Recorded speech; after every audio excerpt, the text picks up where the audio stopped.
Ernakulam ചോറ്റാനിക്കരയിൽ POCSO അതിജീവിതയെ കൊലപ്പെടുത്താൻ ശ്രമിച്ച കേസിലെ പ്രതി അനൂപിനെ റിമാൻഡ് ചെയ്തു. ചോറ്റാനിക്കര ജുഡീഷ്യൽ മാജിസ്ട്രേറ്റ് കോടതിയുടേതാണ് നടപടി. പ്രതിയുമായി നടത്തിയ തെളിവെടുപ്പിൽ പെൺകുട്ടിയെ മർദ്ദിക്കാൻ ഉപയോഗിച്ച ചുറ്റിക കണ്ടെത്തിയിട്ടുണ്ട്. വിഷ്ണു സുരേഷ് കൊച്ചിയിൽ നിന്ന് ചേരുകയാണ്. വിഷ്ണു, എത്ര ദിവസത്തേക്കാണ് റിമാൻഡിൽ?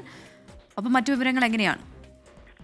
14 ദിവസത്തേക്കാണ് പ്രതി അനൂപിനെ റിമാൻഡ് ചെയ്തിരിക്കുന്നത്. ഈ ജാമ്യം റദ്ദ് ചെയ്യുന്ന നടപടിയുടെ ഭാഗമായി അല്ലെങ്കിൽ ജാമ്യം നൽകാതിരിക്കുന്നതിന് വേണ്ടി പോലീസ് തുടരന്വേഷണത്തിന്റെ ഭാഗമായി അയാളെ കസ്റ്റഡിയിൽ വേണമെന്നൊരു ആവശ്യം റിമാൻഡ് റിപ്പോർട്ടിൽ ഉന്നയിച്ചിട്ടുണ്ട്. പക്ഷേ അത് കസ്റ്റഡി അപേക്ഷ നൽകാനുള്ള സാധ്യത വളരെ കുറവാണ്. കാരണം ഇതിനോടകം തന്നെ തെളിവെടുപ്പ് അടക്കം പൂർത്തിയാക്കിയിട്ടുണ്ട്. ഇന്ന് രാവിലെയാണ് തെളിവെടുപ്പ് നടത്തിയത്. തെളിവെടുപ്പ് നടത്തിയ ഘട്ടത്തിൽ ഇയാൾ ഉപയോഗിച്ച ചുറ്റികയും അതോടൊപ്പം തന്നെ അടിക്കാൻ ഉപയോഗിച്ച വടിയും ഈ പെൺകുട്ടിയുടെ വസ്ത്രവും അടക്കമുള്ള വസ്തുക്കൾ പോലീസ് കണ്ടെത്തിയിരുന്നു.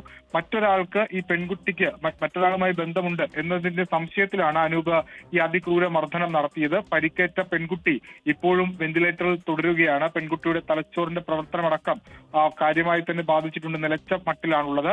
മെഡിക്കൽ ട്രസ്റ്റ് ആശുപത്രിയിലാണ് ചികിത്സയിലുള്ളത്. കേസിൽ മറ്റു പ്രതികൾ ആരുമില്ല. അനൂപിന്റെ കൂട്ടാളികളുടെ മൊഴി പോലീസ് രേഖപ്പെടുത്തുന്നുണ്ട്. ഇയാൾക്ക് മറ്റേതെങ്കിലും തരത്തിലുള്ള ക്രിമിനൽ ഇന്റൻഷനുകൾ ഉണ്ടോ എന്നുള്ള കാര്യത്തിൽ വിശദമായ പരിശോധന നടത്തും. 3 കേസുകളിൽ പ്രതിയാണ് അനൂപ്. ശരി, വിഷ്ണു സുരേഷാണ് വിവരങ്ങൾ നൽകിയത്. പ്രതി റിമാൻഡിലായിരിക്കുന്നു. കൂടുതൽ കാര്യങ്ങൾ ഇനിയും അറിയേണ്ടതുണ്ട്. ഒപ്പം തന്നെ പെൺകുട്ടിയുടെ ആരോഗ്യനില അത് ഗുരുതരമായി തുടരുന്നു എന്നുള്ള ഒരു സങ്കട വാർത്ത കൂടി വരുന്നുണ്ട്.